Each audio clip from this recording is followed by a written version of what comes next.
Welcome back. This is week 13, lecture 2, Calvin, Calvinism, and the Reformation in France.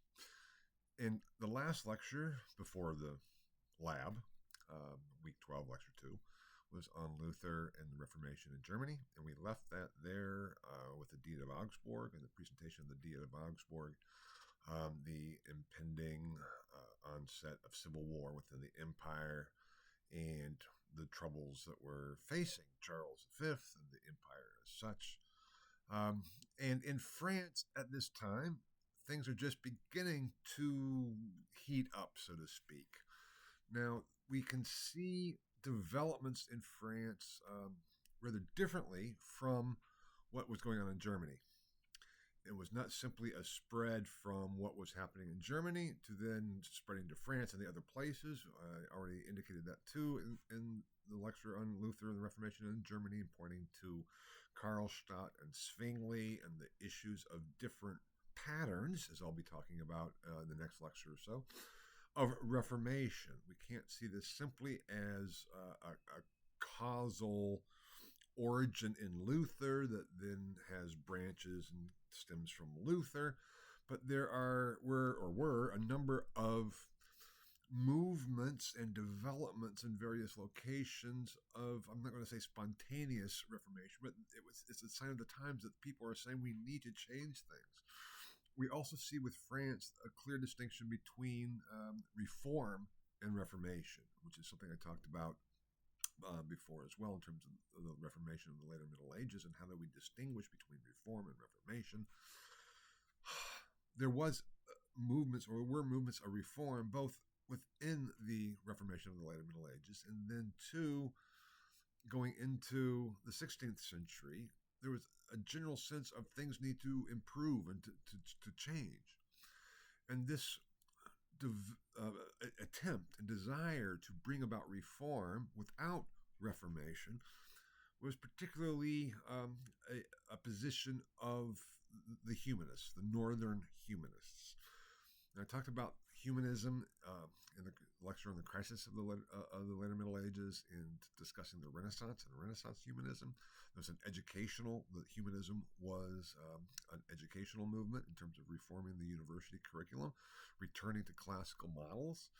And that began in Italy, and then it spreads north of the Alps. And north of the Alps, scholars have talked about a northern humanism, which was also more focused on Scripture, because Scripture too is an ancient text, and so there was a degree of focusing not just on Latin and Greek classics, but then also in the north on Hebrew, because for the Christians, the Old Testament was predominantly written in Hebrew. The Greek translation was available, but the original text was Hebrew.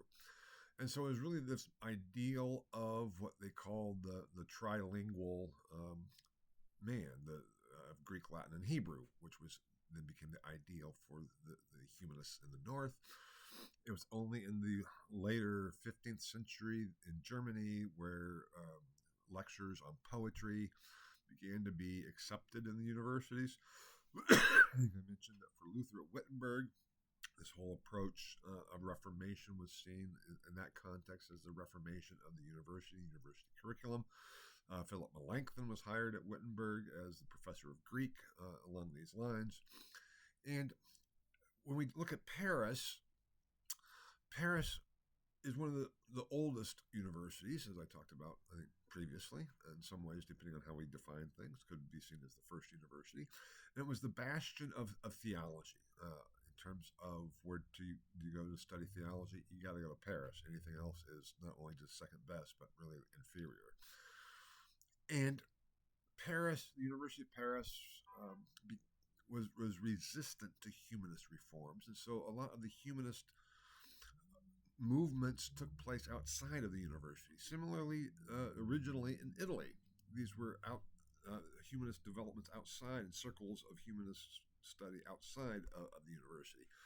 And when we look at the developments in the 1530s and going forward, which is really like the second generation of reformers, we look in terms of France to the figure of John Calvin.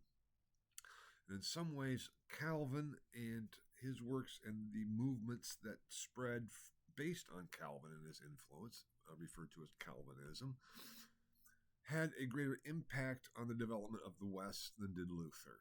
We'll see that in later lectures as we go along. So we really need to look at what Calvin was doing. What is the story behind Calvin? And how do we understand all of this? That's kind of the framework for this lecture, to kind of put in perspective the different movements that are emerging in kind of I think I've said before, when you take the pot off, the lid off of a pot of a boiling cauldron or boiling pot, it goes all over the place. And that was a little bit what was happening here. But at first it really wasn't. It was began really as this humanist reform. And so when we look at this, I have the first slide up here as reform circles in France. And these reform circles emerged, let's say, again, I don't like the word spontaneously, but from a group of people getting together and with common interests and desires, meeting together and talking about reform and how do we bring about reform in the church. We know that there are problems, and I think I also mentioned, actually, I'm sorry for this, I'm kind of stumbling around here because it's also complicated and trying to bring it all together in an easy presentation that makes some sort of sense, I hope. I get befuddled sometimes with other things coming in. Well, I mentioned, I think, that Staupitz, the district vicar, or the vicar general of the observance, Augustine observance in Germany, and Luther's right hand, or not right hand man, but Luther's superior and father confessor, so to speak, a father figure for Luther, was a leader of his own humanist circle, the Sodalitas Staupitziana, as it was called, kind of the club of Staupitz. But there were these similar types of groups meeting, discussing humanist reform, discussing curricular reform, discussing ecclesiastical reform as such, and how do we fuse and bring together curriculum reform based on returning to the classics, but especially in the North, as I kind of said, the Christian classics, and how do we use that to make things better within the institutional church. And there were a number of humanist circles in France, and one of the primary ones was the Circle at Meaux, and that is the second point up there, the Circle at Meaux. Now, Meaux is just a little bit north of Paris. Here we can see it, the map I have up there, and that little bubble A is where Meaux is located, and just below it you can see where Paris is there. And it was led by the Bishop Briçonnet, who was bishop at Meaux, led this reform circle. And so the point here, in pointing to Meaux and Bishop Briçonnet, is that there's not a clear opposition between the institutional church and the reformers, because he's a bishop. He's very much interested in, just like Luther was very much an obedient, observant Augustinian hermit. These attempts to bring about reform and even then reformation are coming from within the institutional church itself. So there is opposition with Luther to the papacy in Rome, especially after his discoveries of 1520, but not to the church. We need to keep that in mind. This is not a secular, sacred opposition. This is from within, these attempts to say, okay, we have to make things better and get our own act together, so to speak. And that was what was going on here, and it was led by Bishop Briçonnet there at Meaux, and was part of then what became a network of these humanist circles of talking about reform. And interestingly enough, funny enough, they were kind of led by or organized by Margaret of Navarre, who was the sister of King Francis I. Margaret was very interested in reform, and she supported these circles. She supported Briçonnet, and actually a good friend of mine and colleague from graduate school wrote his book on this, a network of reform circles in France focused on Marguerite. And so there is this discussion of what do we do about this, and what do we do about the abuses and the lack of recognition that our ideals, the ideals of Christianity as it's always had been, have been fallen away to other interests of power and money and corruption. So, how do we bring this back and right the ship, so to speak? That was kind of the sentiment of these reform circles, and Marguerite was at the lead of that. Now, her brother Francis couldn't really care. Francis, I think I mentioned last time in the last lecture with talking about Luther, I referred to as the first early modern monarch.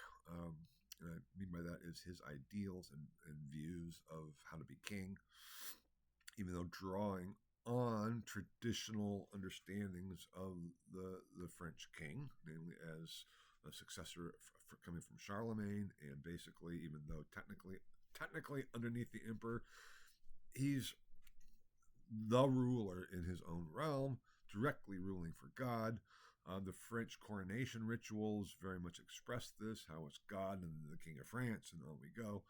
But Francis, in contrast to Charles V, who had these very clear understandings of what was meant to be a medieval emperor, Francis's position was France first.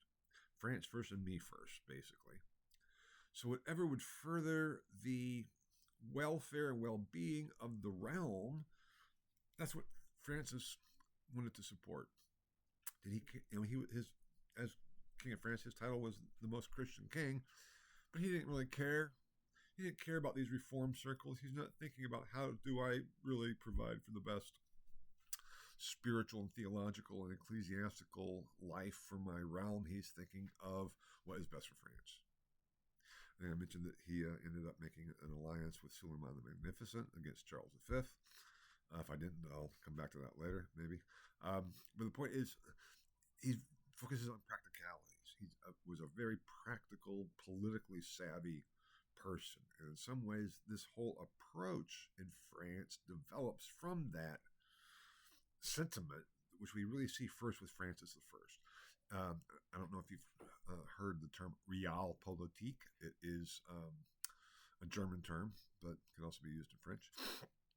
It's developed in the 19th century, and it just means, basically, reality politics, raw political calculations. And that is what we really see developing in France, from Francis I and on to later on what we'll be talking about, the politiques. Not in this lecture, but in the next lecture, we talk about the French Wars of Religion, which I'll be getting to. Don't worry about that yet. This lecture just gets up to the outbreak of the French Wars of Religion. What really puts a distinction between what's good for the state and then religious positions. Now, this is important too because all along I've stressed there was no such thing as a separation of church and state. Not in the Middle Ages, actually not in the early church and late antiquity, not in the Middle Ages, and certainly not in the 16th century. But we begin to see in France beginnings of saying, you know what? The religious question, the theological questions, should be no longer matters of state. Now, I'll be talking about that again in the next lecture, but this is what we're looking at here today. Francis is kind of the beginnings of this approach. So if his sister wanted to support these circles of reform, Francis didn't care. And in Paris itself, there were circles of reform, and there were curricular humanist reformers at the University of Paris.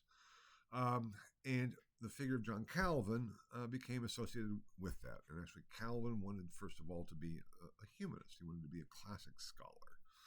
So we see here, when we turn to more specifically Calvin in Paris, we see a development from him as a scholar to becoming a reformer. Now, like Luther, Calvin studied law. Not that he wanted to necessarily, but his father wanted him to study law. And he did so, but his first love was for the classics. And it was only in the course of the 1530s that he had this conversion, which we don't know that much about, because he mentions it, but doesn't really discuss it, whereas Luther talks a fair amount about his whole progress and development. Calvin, even in one of his later biblical commentaries, said, I do not speak openly about myself. And that is very much Calvin. Calvin, we have the sense of this stark figure, almost emotionless, expressionless, a brilliant mind, whether you agree with him or not, but not someone who is really human. I mean, Luther is bombastic and is out there and everything, and Calvin is very. And yet, there's a lot more to Calvin than that image that was constructed for him.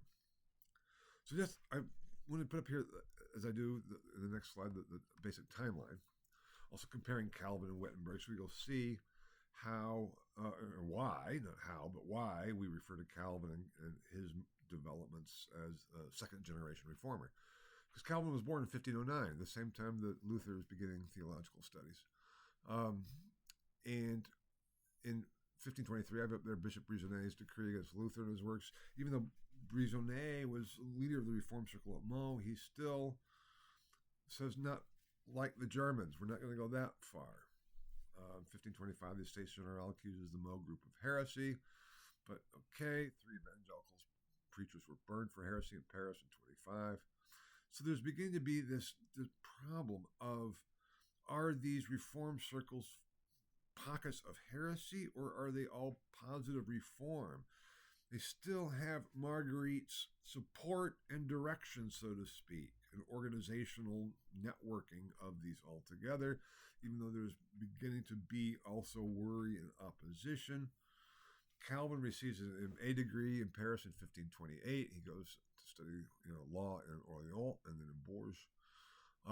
Louis de Berquin was burned for heresy in 1529. These things are not anything that's going to be on your exam, or they're not in the list of terms to know. I'm not going to be asking you what happened in 1525 in Meaux, or who was Louis de Berquin. But the point here is, again, this tension that is building. Calvin receives his law degree from Bourges in 1532 and returns to Paris to study the classics. His father had died, and so he says, now I can really focus on what I want to do. And he publishes his first publication in 1532 in Paris, which was a commentary on Seneca's On Clemency, meaning this is a work of classical scholarship.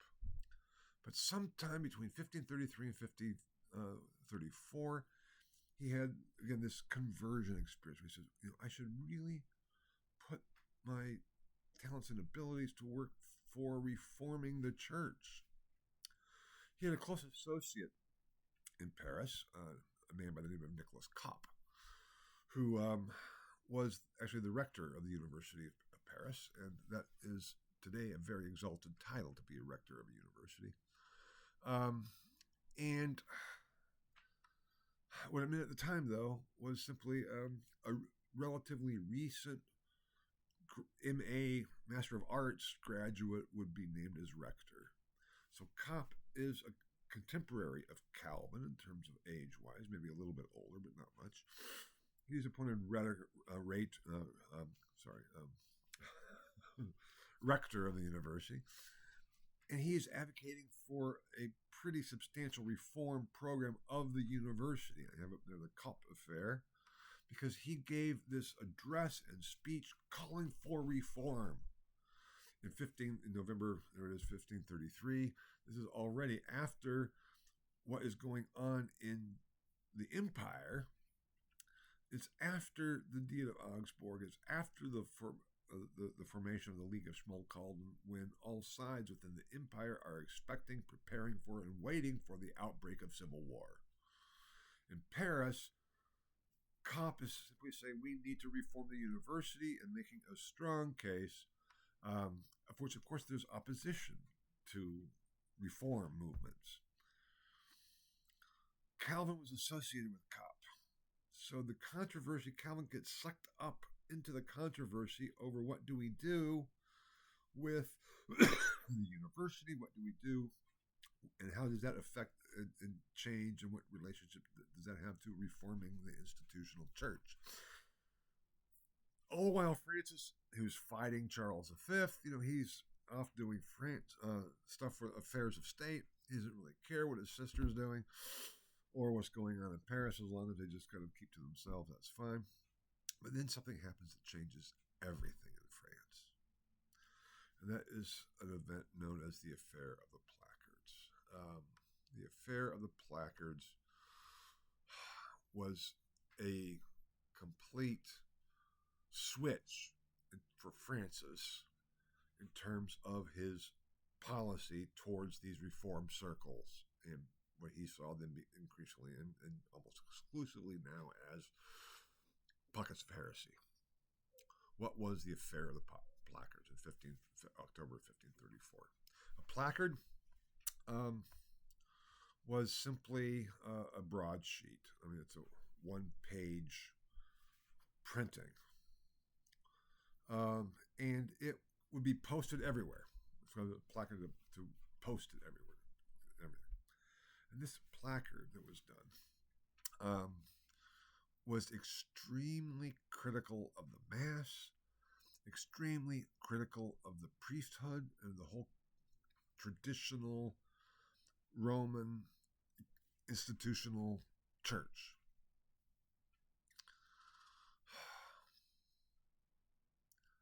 This switched Francis from, I said, like benign ignorance, or not benign ignorance, but benign tolerance, meaning, ignoring or tolerating these Reformed sisters and his circles that his sister was kind of leading, to an active program of persecution. Because this placard was not just simply somewhere out there floating around. This was posted all throughout Paris, and one even made it to the door of the king's bedchamber. So just think about this. Francis wakes up, goes out, sees this thing stuck to his door. He says, "What the hell?" And for Francis, it's like, this is absolutely not possible. It's unimaginable. How could someone do that? That is lèse majesté. That is going against the king. And he starts a program of persecution. On the slide, there's the straw that broke the camel's back for Francis. It was. And the most Christian king mobilized and brought about a campaign against heresy, which he saw in all these circles. Meaux is kind of obliterated. Now, he doesn't go after his sister, but he goes after what she was supporting.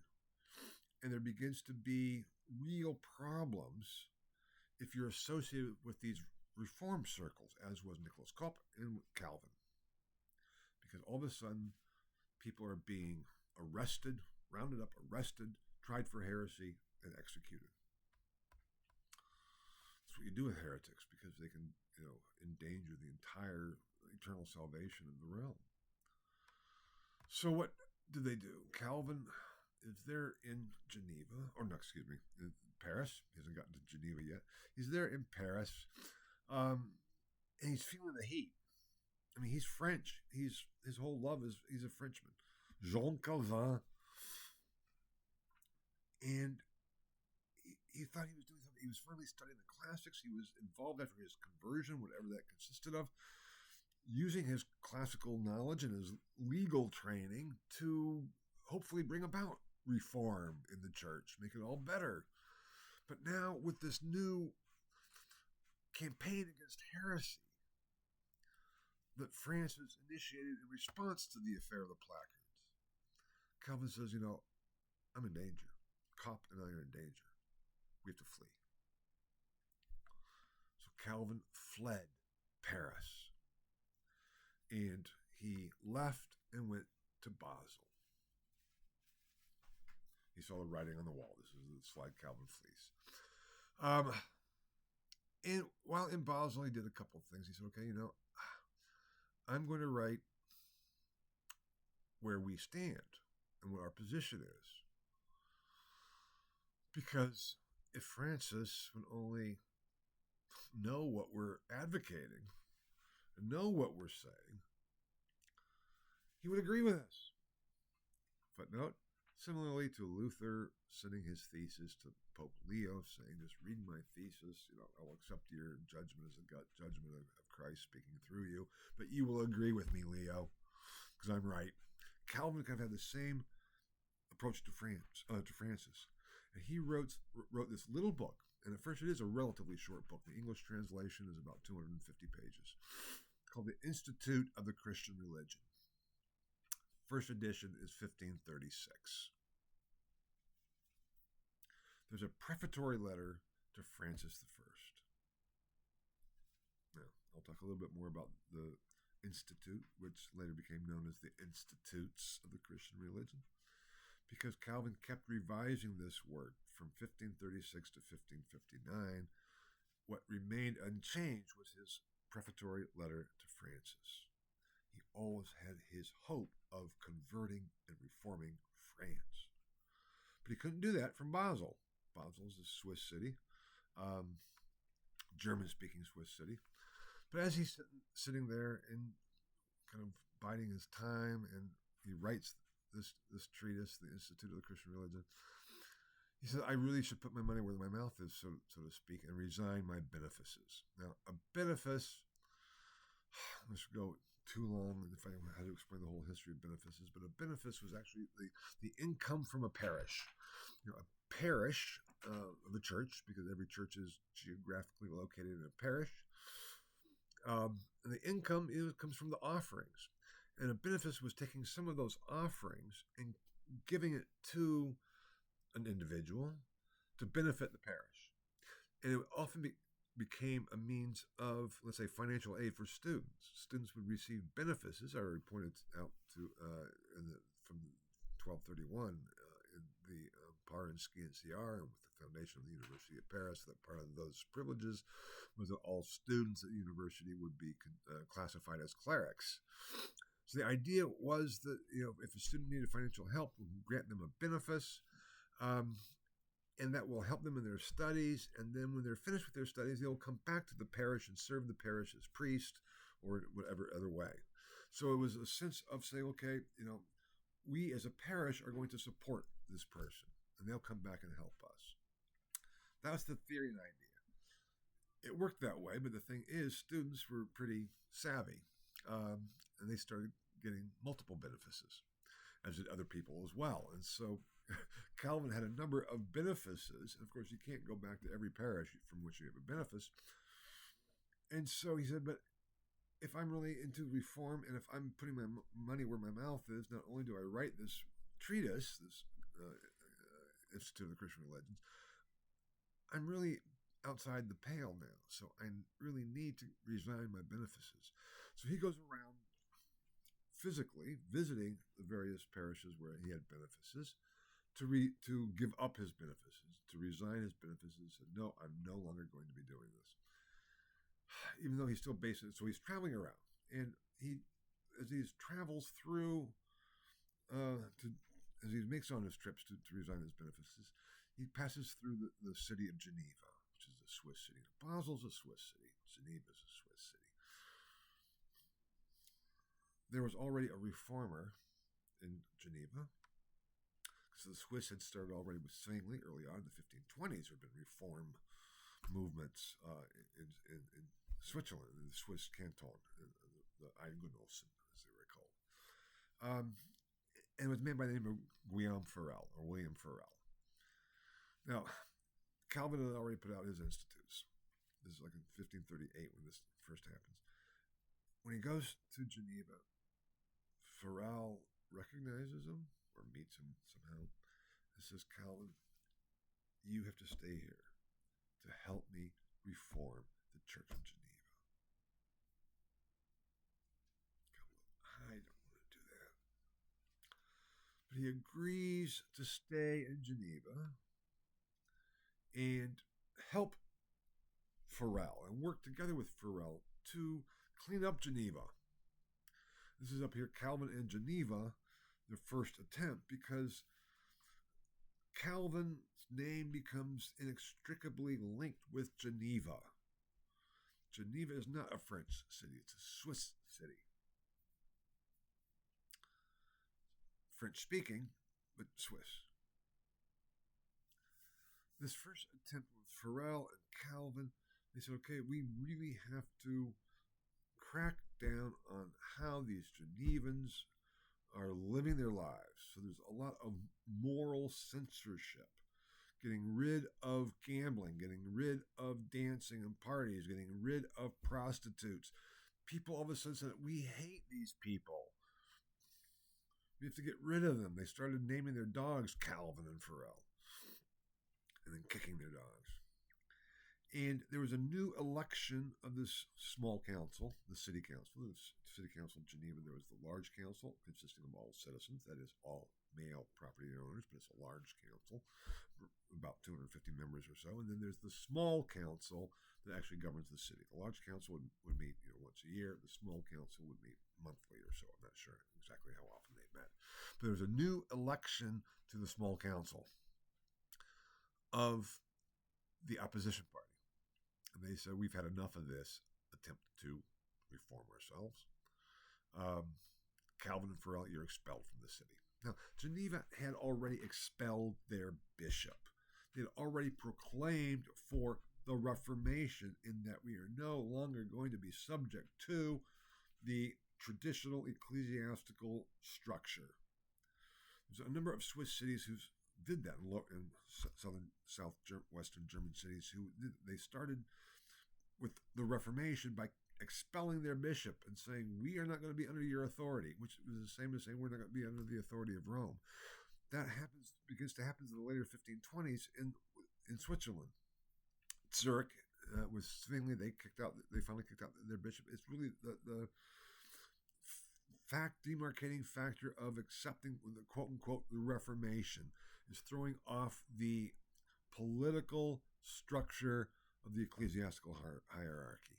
And then the question comes, now what? When you kick out the bishop, this happens, we'll see this again in England, the church has a lot of lands.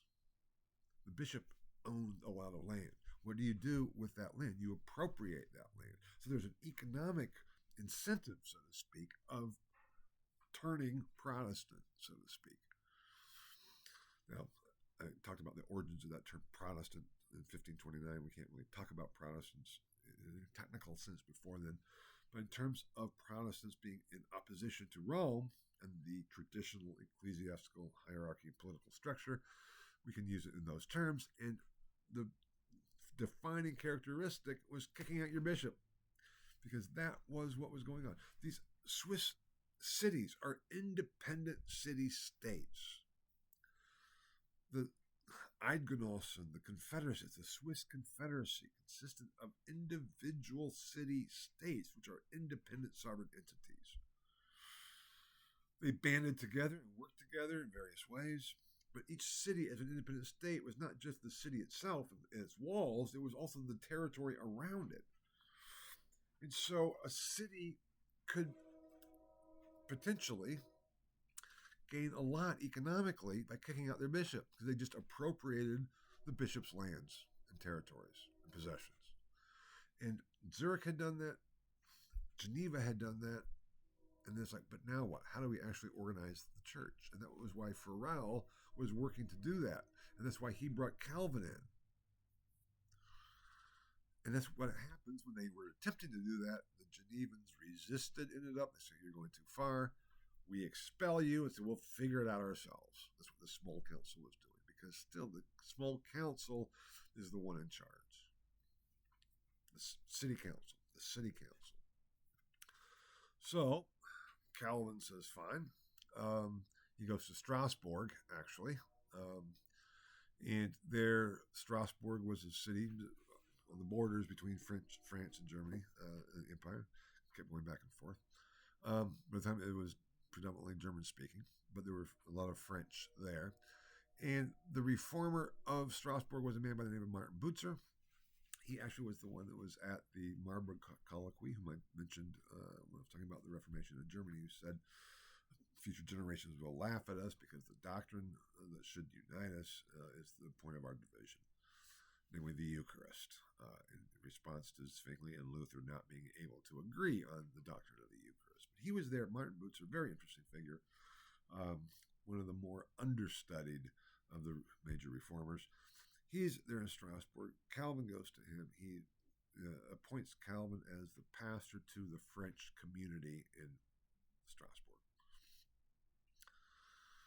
There, Calvin works on the second edition of his Institutes, also expanded, and he then further is working there, and he's still trying to win over Francis I. In 1540, though, there's another election, a new election of the city council, because they had been trying to figure out how to organize themselves, and they couldn't. So they thought, we do need help. And they said, okay, we're not going to ask Farel back. But how about we ask Calvin back? So they approached Calvin and say, Monsieur Calvin, will you please come back and help us reform our church in Geneva? And Calvin says, no way in hell. He probably didn't say hell. But it's like, no. He was pissed. Calvin was not happy with Geneva. He considered it a horrible place. And so they came back and said, okay, well, they offered them this big salary. Calvin says, no. They came back and said, okay, you can live in the bishop's palace, which was empty, of course, because they had expelled their bishop. Calvin says, no, I'm not going back to Geneva. They said, well, we'll also provide you with, an ermine coat. Pretty big gift. Calvin says, no. Meanwhile, as this negotiation was going on, Calvin's remaining obstinate. Butzer was aware of this. He says, Calvin, come here. You need to go back. This is God telling you to go back to Geneva. And Calvin's like, what do I do? Finally, the Genevan City Council said, is there anything that would that we could do that would make it possible for you to come back? Now, Calvin had been working on the organization of the church while he was there in Strasbourg. And Calvin said, well, yes, I have a document called the Ecclesiastical Ordinances, a document for how to organize and set up a church. If you will accept my ecclesiastical ordinances and follow my direction, I will come back. So, city council looks at it and, okay, we can live with this.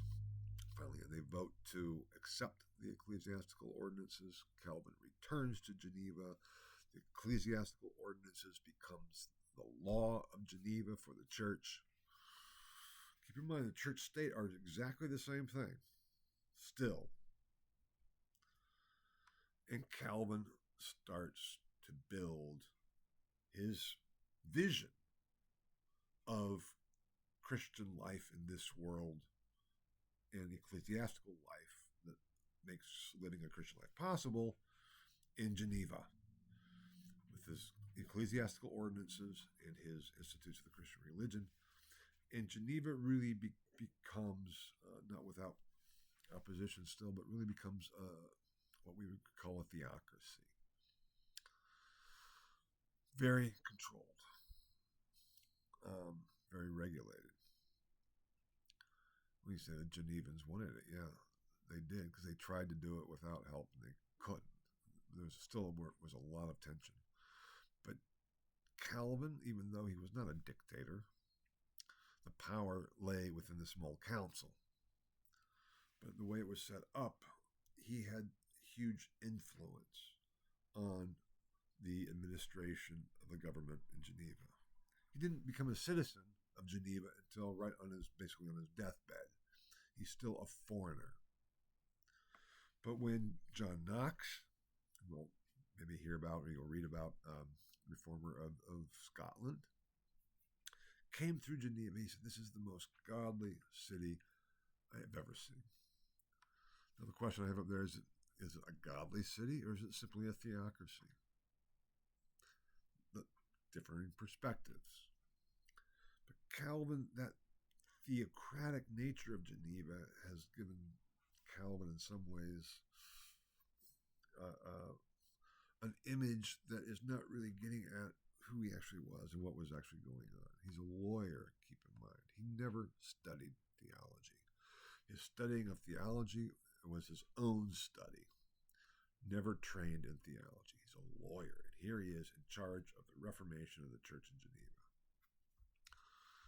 Now, I'm just going to go briefly through the ecclesiastical ordinances because some of this structure is important.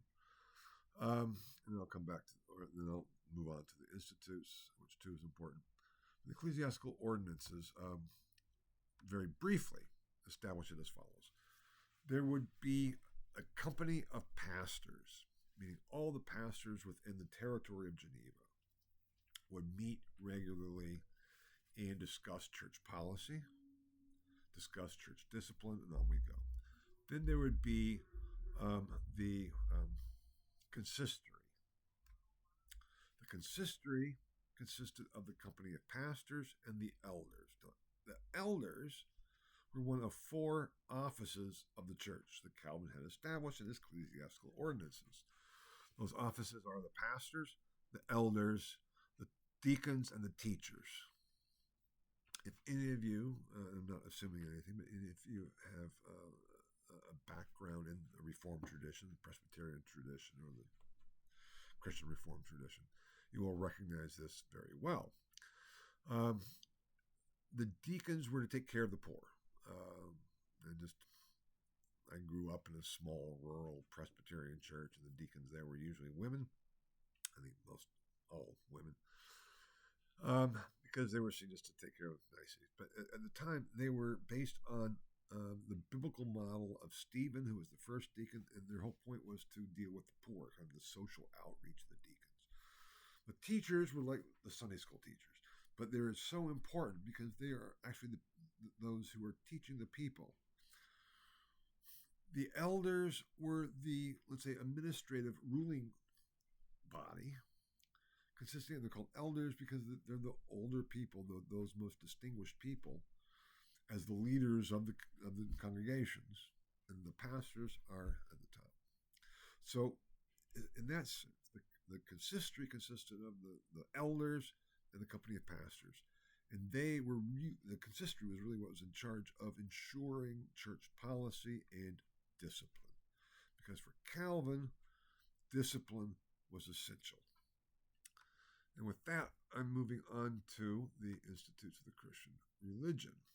As we'll see down there, the marks of the church, preaching, sacraments, and discipline. We'll come back to that.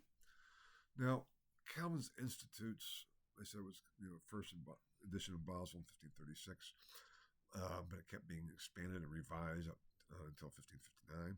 And then very early on, it was translated into French, too. So we have the Latin edition and we have the French edition, and both of those kept expanding and progressing. And I said that the 1536 edition in the English translation is about 250 pages. The official, because it is an excellent scholarly translation of the Institutes of the 1559 edition, is over 1,200 pages. So that's what I'm talking about in terms of expansion and development. It would be great to have a class simply devoted to the institutes. It could take an entire year to go from the first edition, and then compare editions, blah, blah, blah, blah, blah. Because Calvin, like a number of figures that I've mentioned and talked about, regardless whether you agree with him, regardless whether you like him, you might hate his guts based on what you know about him and think he was absolutely wrong in every way based on what you know about him. But no one can deny that Calvin was a brilliant mind. And the Institutes are a brilliant work, even if you don't agree with them. And I don't agree with much of them, if not most of them, if not all of it. No, there's some things I agree with because some things are just coming from Augustine and I'm Augustinian, so to speak. Anyway, the point being is that Calvin's Institutes are a masterpiece. So there's no way I can really go over and explain or summarize them to you here, but I want to point out three aspects that are central for understanding Calvin and then Calvinism in terms of how Calvin's doctrine became perverted and twisted by his followers, so that Calvinism, just like Lutheranism became very different from the positions of Luther. Calvinism becomes very different from the positions of Calvin, even though it's based thereon, and they appeal to him constantly. 3 points here. Predestination. Calvin is known as someone arguing for predestination and for double predestination. I'm not going to go into the whole issue of predestination. Again, we're going to have a whole course on predestination and the history of it. No Christian theologian can avoid having a position on it because it's scriptural from Romans and Paul, talking about those whom he predestined, he also called. So first comes predestined. What does that mean? And I'm not going to go into the whole issue of determinism and predestination. I've written about that in a number of places. If you're interested, I'm happy to go over it with you. So just send me an email and we can talk about it. But for Calvin, predestination was simply recognizing the sovereignty of God. Is there anything that humans can do that would change God's mind? And Calvin said absolutely not. That's what predestination is, God's eternal decrees. It often had been asserted that God predestines the elect, yes, but he doesn't predestine the damned. And Calvin said that's a logical fallacy, basically. Because if God saves the elect from what Augustine referred to as the massa perditionis, the mass of the damned, because everybody is worthy of damnation due to original sin, due to Adam and Eve. But from that whole mass of depraved humanity, God has reached down and chosen to save some. That was kind of Augustine's position, and in many ways that became the predominant position when predestination was discussed by necessity, if nothing else. It's not something that people wanted to discuss. A lot of Christian theologians didn't want to discuss it too much. Becomes that means that then those God does not choose, God willed to remain damned. So it comes to know there is double predestination. God predestines those people to salvation, and he predestines people to damnation. It can be harsh. You'll hear about this in the next lecture or so, talking about the patterns of Reformation, what's called the Reformation of the refugees. Because Calvin was a refugee from France. I'll be talking a little bit more about that coming shortly. The refugees coming to Geneva from France, because a lot of refugees were from French, became Calvin. They were Calvin's French refugees, and under Calvin's influence, kind of went to London, and there's a whole international network of Calvinists. And this Reformation of the Refugee title was developed by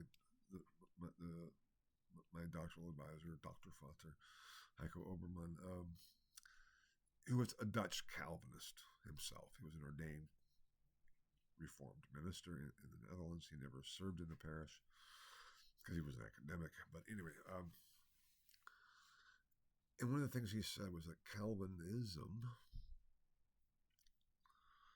is a beautiful religion under the cross. What did he mean by that? In the face of persecution.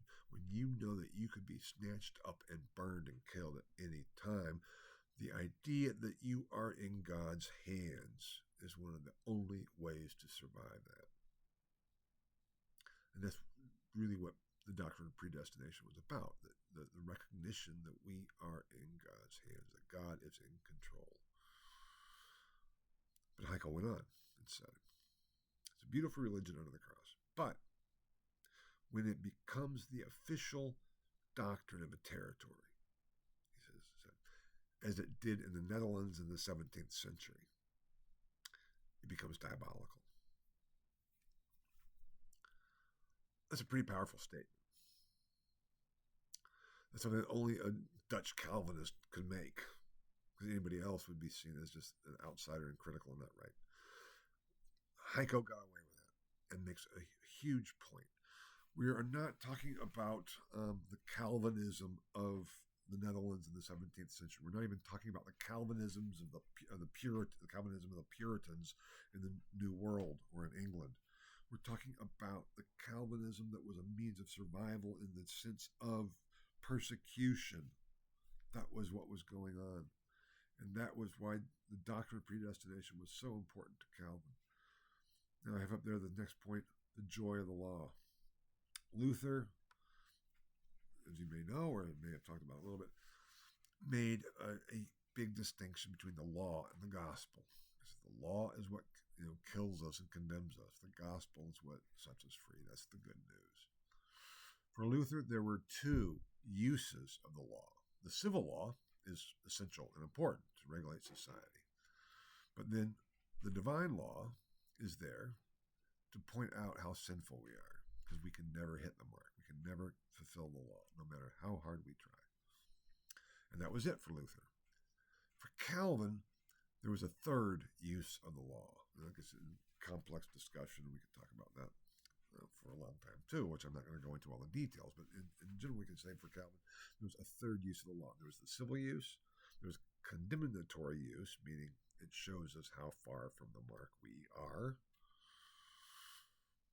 But the third use is the positive guide. The law offers the means for instructing us how do we live a Christian life. Calvin was a lawyer. Luther might have been, but he never really became a lawyer, never studied law, but Calvin was. And for him, the law is essential for all parts of society.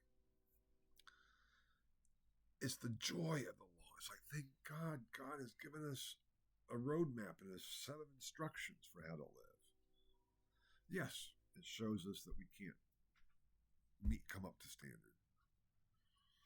But it also gives us a guide. What do we do? Because otherwise it's pure chaos. Calvin is one great Calvin scholar wrote in his Calvin biography, William Bylsma. So Calvin struggled between two extremes, the fear of the labyrinth and the fear of the abyss. The fear of the abyss was pure chaos. Without the law, it's pure chaos we fall into. The labyrinth was overregulation. That was also being entangled and strangled. So Calvin himself tried to steer the middle way between the abyss of pure chaos and the labyrinth of overregulation and strangulation. Most people would say he erred, if anything, way on the side of the labyrinth. He even did claim that if you have to choose one, it's better to choose the labyrinth, even though that is dangerous as well. So in that fear of the labyrinth and the abyss, the abyss is nothingness and chaos. That is what is most scary of all. So the joy of the law keeps us from falling into the abyss. It's almost that Jewish sense of the law. That is where really Calvin's coming from. Getting back to that Jewish understanding of the law that God has given us, as God has revealed to us. That, within a Christian context, was what Calvin was about. So predestination, the law. And then how do you know if things are going right in the church? There are three marks of the church. The correct preaching of the gospel, the correct administration of the sacraments, and discipline. The sacraments for Calvin were baptism and the Eucharist. The Eucharist, talk a lot about that. Calvin had a very kind of bizarre understanding of the Eucharist.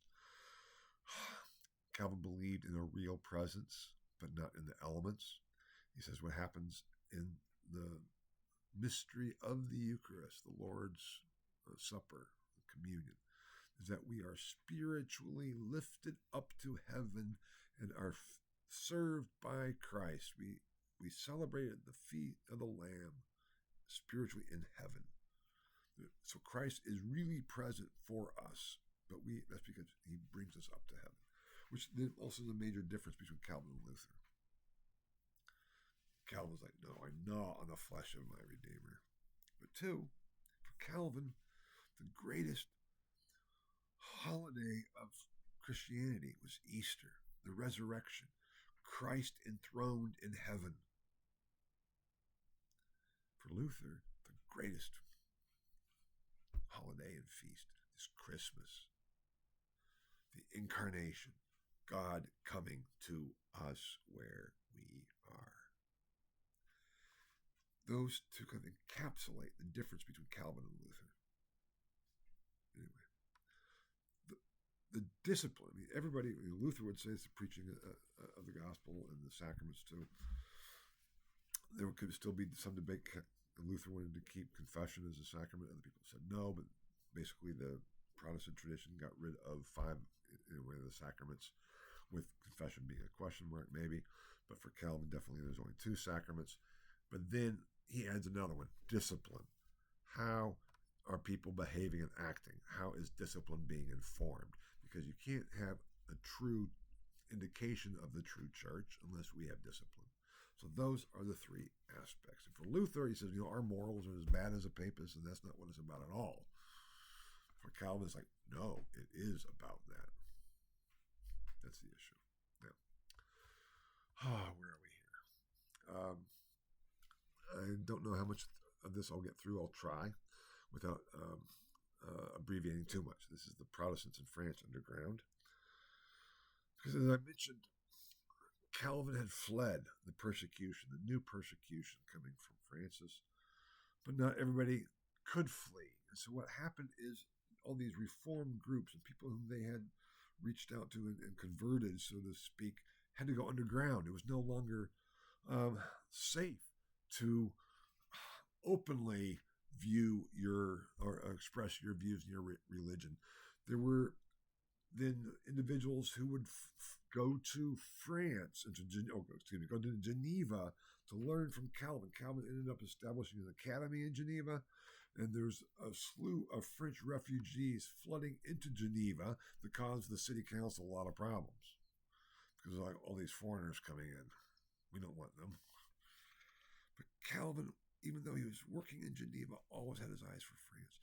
He established almost an underground railroad of people from France coming to Geneva and then sending them, being trained in Calvin's thought at the academy, and then being sent back into Paris or into France to spread the gospel and the teaching. They would bring books, Calvin's books and writings that they couldn't get in France. They would bring them in and smuggle them in, and there's this real sense of this underground movement. And meanwhile, Calvin's doctrines, or Calvinism, is beginning to spread in France. And that Genevan French connection was very, very real. And even though there was a lot of tensions in Geneva about all these damn Frenchmen coming in here, Calvin, that was his focus. I mean, also he was focused on Geneva too, but that was his focus. And yet, here's also something that is very telling: Calvin's attack on the Nicodemus. It's in the early 1550s. Calvin wrote a treatise against the Nicodemus. What's a Nicodemite? Well, that's a question. It's been questioned whether it's simply an out-group term or if it's a self-designation.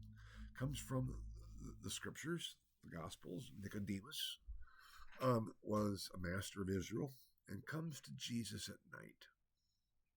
He's afraid to go openly, so he comes to Jesus at night to have a talk and a chat.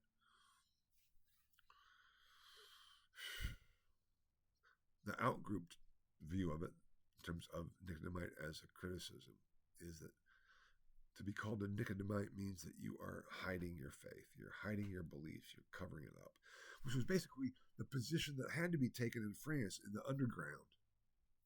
But Calvin says it's time to stand up and assert your beliefs. He writes this treatise, and he gets a response from a man under the name of Antoine Fumet, which probably was a pseudonym. Fumet means burning, flames. Antoine. And it's a scathing rebuke of Calvin. It's like, how dare you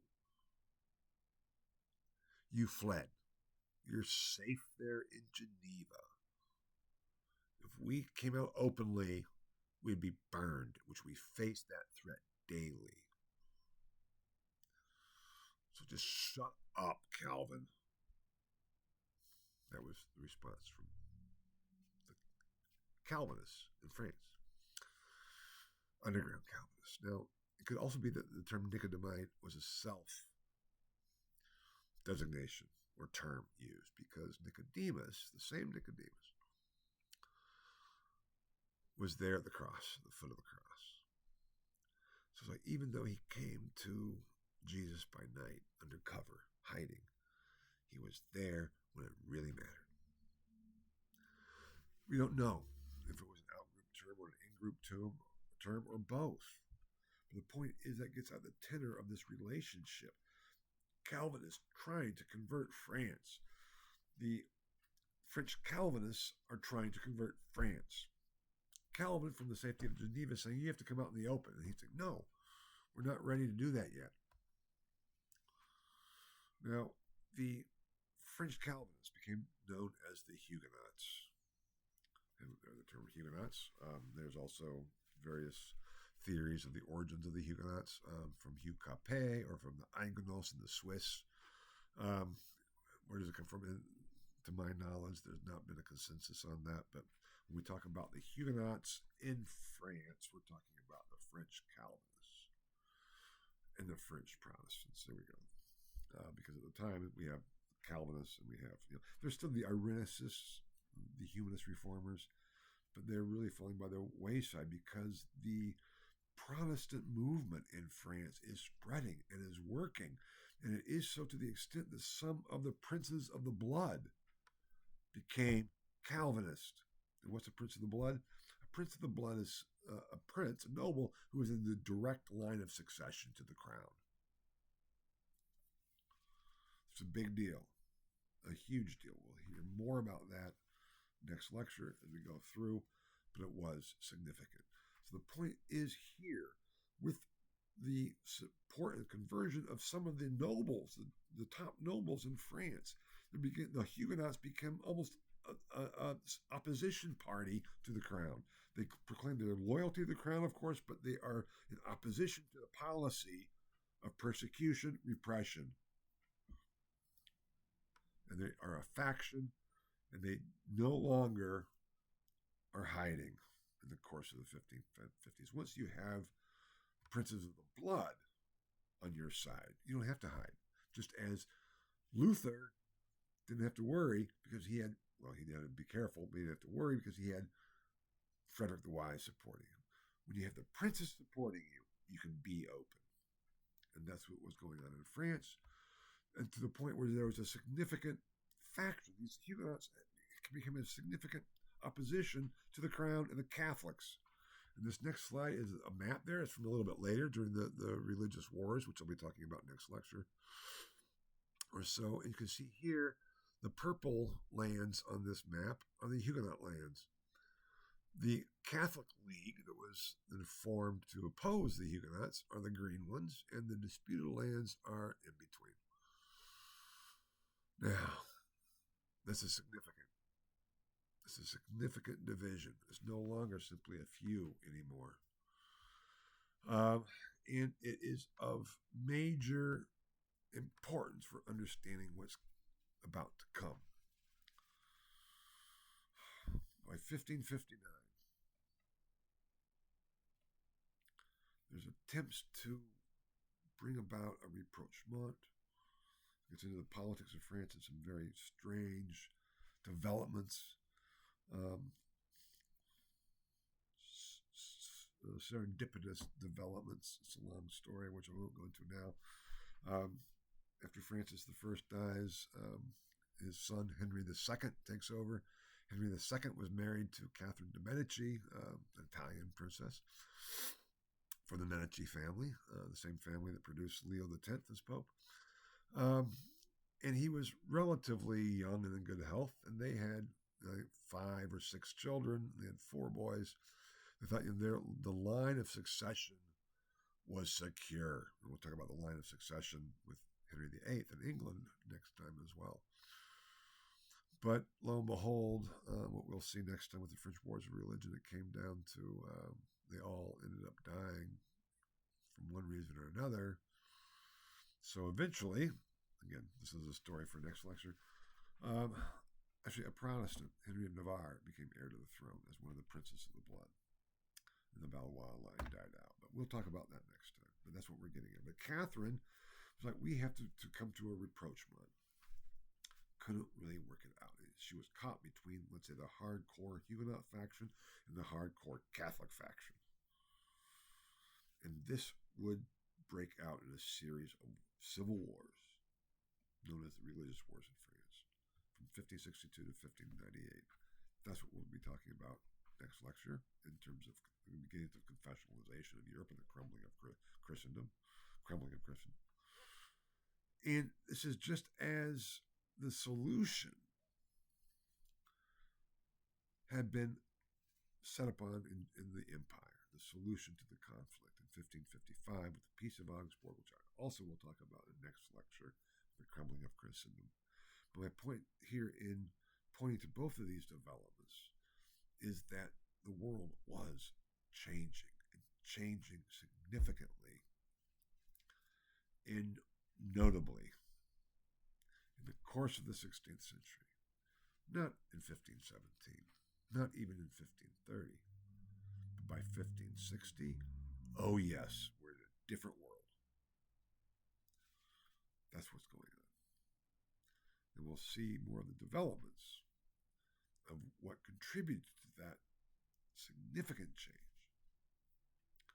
Still in this shifting paradigms, but all of a sudden it's like, no, we are no longer where we were. The world has changed. The next lecture, talking about the crumbling of Christendom, that view, that overarching myth of Christendom that then shifts and crumbles and shifts and the new myth to replace it, the new kind of overarching ideology or operating system was what I referred to as the myth of the nation state. That's what we're beginning to see next lecture. Thank you so much. Bye-bye.